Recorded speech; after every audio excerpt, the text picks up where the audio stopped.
I'm Martin Barrios for Spero News. We're talking today to Bill Warner of politicalislam.com. He's an expert on Islam and has traveled the world talking about the effects of political Islam and the use of political relations by groups such as the Council on American Relations to convince Americans and Europeans that Islam is not a security threat or even a civilizational threat to the West. Thanks very much for being with us today, Bill. Let's deal with the term jihad. We first need to dispel the idea that jihad means holy war. It does not. Jihad means struggle. And in particular, it is the struggle to advance Islam. Now, it does have a violent aspect in war because there's jihad of the sword, but there's also jihad of speech, writing, and money.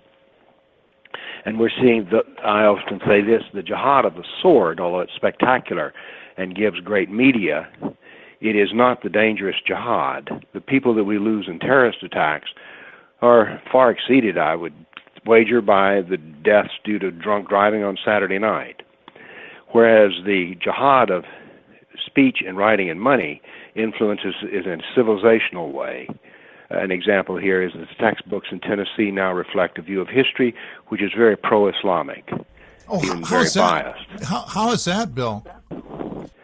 Well, textbooks have to be written, and the Muslims have keyed a long time ago on altering the textbooks in America to tell the story of history in the Islamic view. They buy influence in universities, they buy influence in the textbook companies, and they always plead their case as a victim. Islam is forever the victim. On 9/11, the real victim was Islam because people felt badly about Muslims.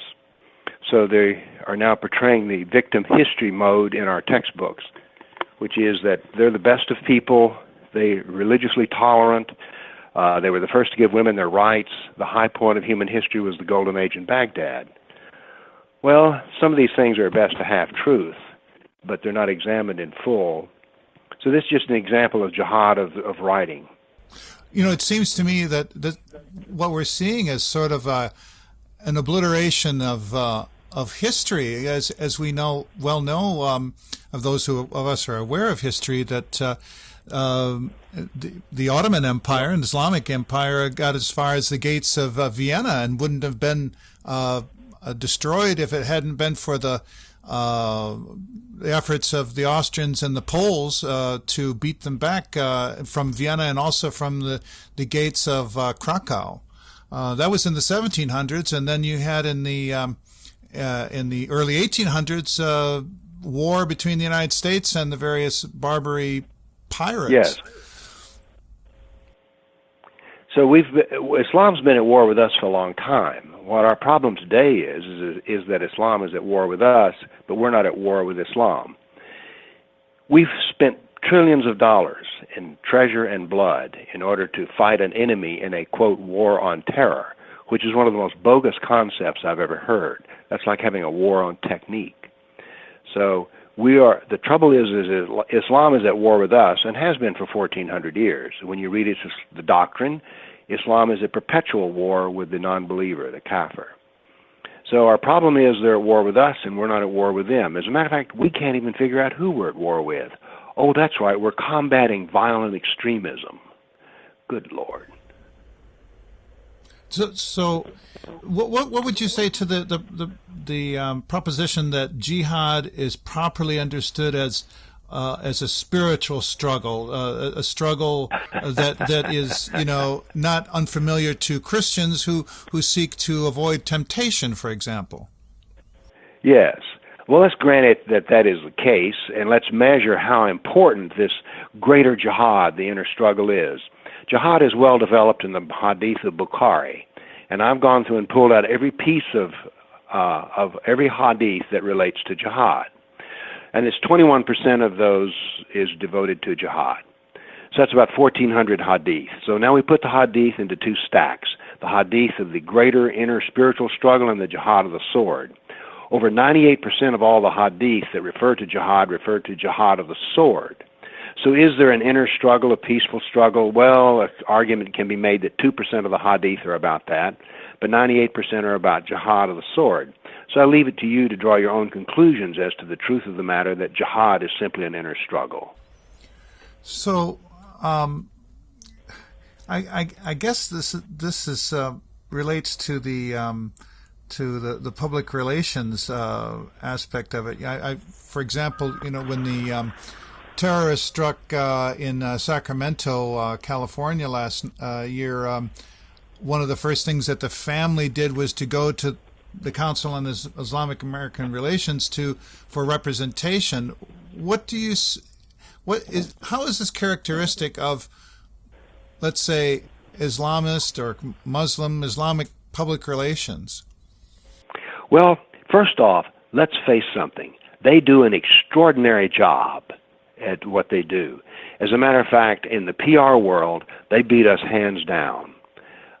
They're always the victim, which is what they're portrayed at here, and they always have a victim's reason as to why these things happen. They play us like a violin. They're the poor victims. We're the oppressors. If we only didn't treat Muslims badly, there wouldn't be any problem with Islam, and on and on. So they do. The main problem here is that Islam wants to win and we want to tie. What's that again? Islam wants to win, and we want to all cross hands together, holding at the finish line, hands in hand, singing Kumbaya. We want to tie. We don't want to win. Oh, sort of no drama, in other words. Well, it's not just the drama. Why would we always want to compromise with Islam and see their side of the story? And I don't have a problem with that. It's just that Islam never compromises with us and sees our side of the story. It's always a one-way street, this caring and loving business. So, with what values can we defeat this? I guess you could say, this interpretation of Islam or Islam itself. What are the values that we can espouse to the extent that, say, the jihadis do? They're willing to die. They're willing to kill, blow themselves up. What are the concomitant values that we can espouse that would defeat this onslaught? Well, I first say we need to know our enemy. Now, that's a radical suggestion right there, and we need to name our enemy. Our enemy is political Islam. Political Islam seeks to advance a civilization based on the ethical principle of ethical dualism and an intellectual principle of authoritative reasoning. What is that ethical dualism, Bill? All right. Let me start with a more familiar ethic, it was unitary ethics. That is, do unto others as you would have them do unto you. Well, which others? All others. That is, it is a universal ethical statement. We're to be a brother and sister to every other person in humanity. Islam does not preach that. Islam preaches that the Muslim is a brother of another Muslim. It teaches that the non-Muslim, the kafir, is never the true friend of a Muslim. There are 12 verses which state this. So I propose that our civilization with its unitary ethic is superior to a civilization with a dualistic ethic.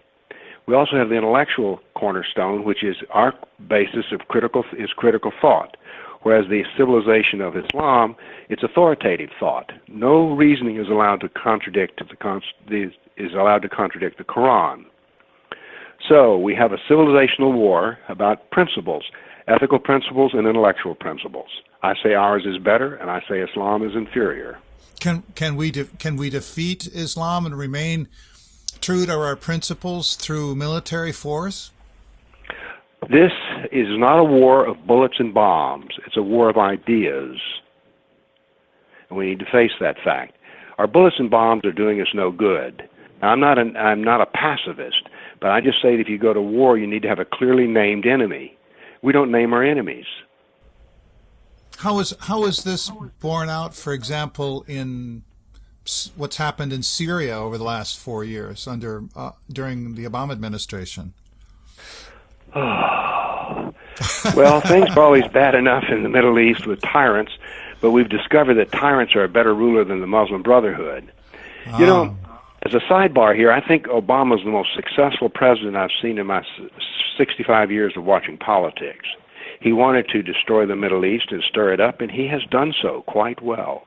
Now, of course, he was aided in this matter by the Republicans, who also broke more things than they fixed with the war in Afghanistan and the war in Iraq. Ah, okay. So tell me, this ethical dualism, how does it color the tactics or the strategy of political Islam? I seem to remember the word taqiyya. Taqiyya, yes. Yeah. Well, let's tackle the fact that Muhammad repeatedly advised Muslims to deceive and lie if it would advance Islam. He didn't do it once. He didn't do it twice. As a matter of fact, one of the 99 attributes of Allah is he's the greatest of deceivers and plotters and schemers. So deception is part of Islam. Muhammad was a deceiver and advised others to do so. And we have to remember, Muhammad is the perfect Muslim. It's funny you should say that. I mean, it's only one other entity I've heard of that is referred to as the deceiver. Well, there is that. So, can you how does taqiyya play into the public relations of, say, the Council on American Islamic Relations? Well, they will tell us half of the truth, but they never accept responsibility for any ills or suffering caused by Islam.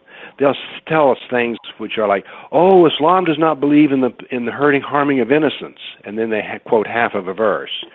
Well, it turns out that a kafir, the non-Muslim, is never an innocent. So they speak in terms which sound okay. They'll also like to quote a verse.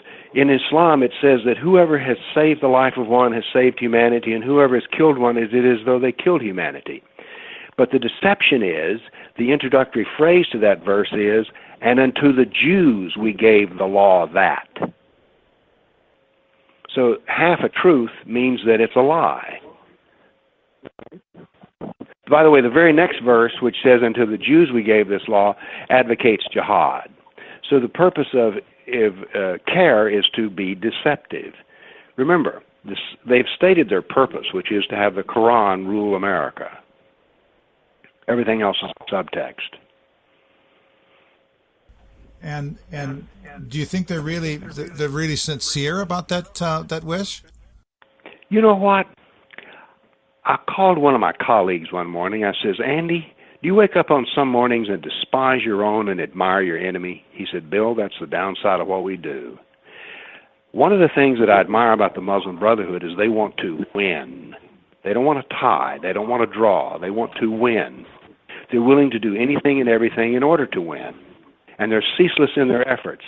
They work an 8-day week. They never give up. They never accept defeat. And when they get a bad lick, they just suck it up and move on. I'm an admirer of the Muslim Brotherhood. Now, I despise them, but I admire them.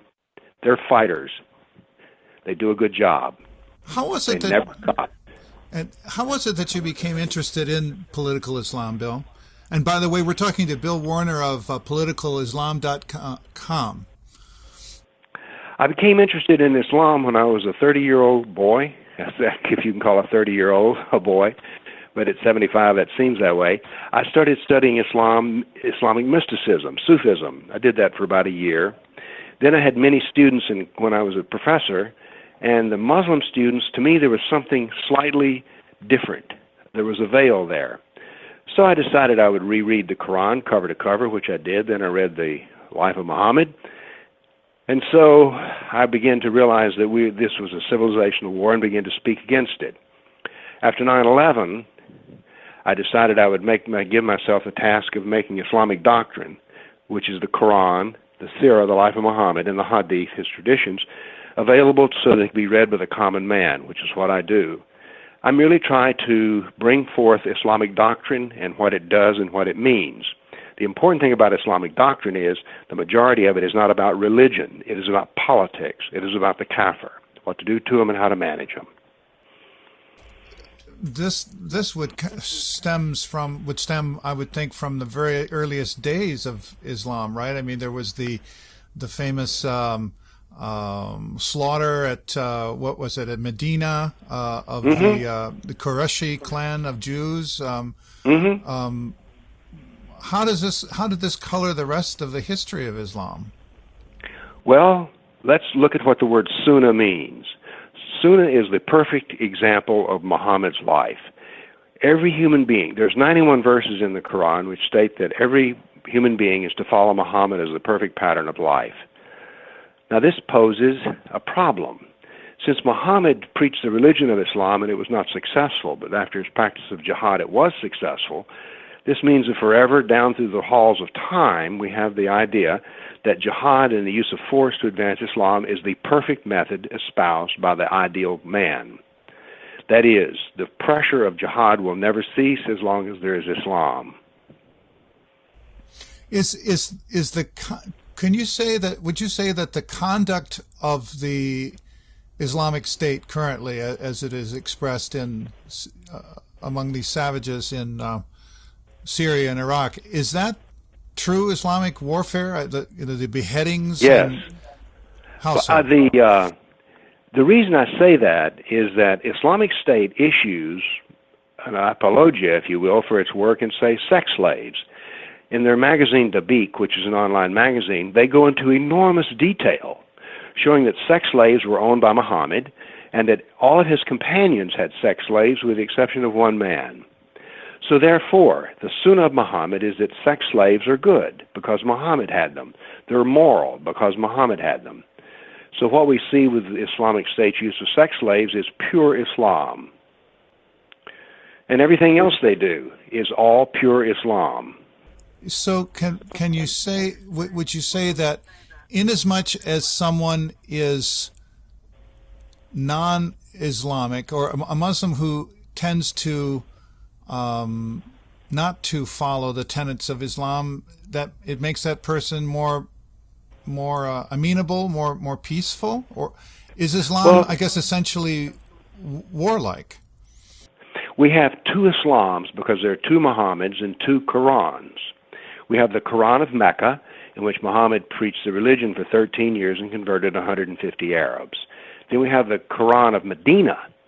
Now there is no jihad in the Quran written in Mecca, but the Quran of Medina, 24% of its text is devoted to jihad. So we have two Muhammads, two Qurans, two Islams. So most Muslims practice the early Islam, the religious Islam. Now they know of the existence of the political Islam, the Jihad Islam, because it's clearly laid out. And the Quran is also clear in that the jihadist is the best Muslim. But you can be a good Muslim and simply pray 5 times a day. The thing that's confusing about Islam is its dualistic nature. Is it a religion? Yes. Is it a political system devoted to conquest? Yes. Is it the religion of peace? Yes. Is it the politics of jihad? Yes. And you want to say, well, which one's the right one? Dualism says they're both right, even though they contradict. Well, there's certainly a lot there to contemplate, Bill. Certainly, it's enough to confuse most of us. And I'm glad you've studied this and continue to talk to people. Where have you been lately to discuss your research on political Islam? Vienna. I just came back from Vienna, Brno, Czech, Warsaw, Poland, Munich, Germany, and there was another town in there, but I've forgotten where it was. Well, we want to thank you for giving us some of your time, and we hope to get back to you in future. Well, thank you so much. Thank you for your interest in your inquiry. Well, we've been talking to Bill Warner of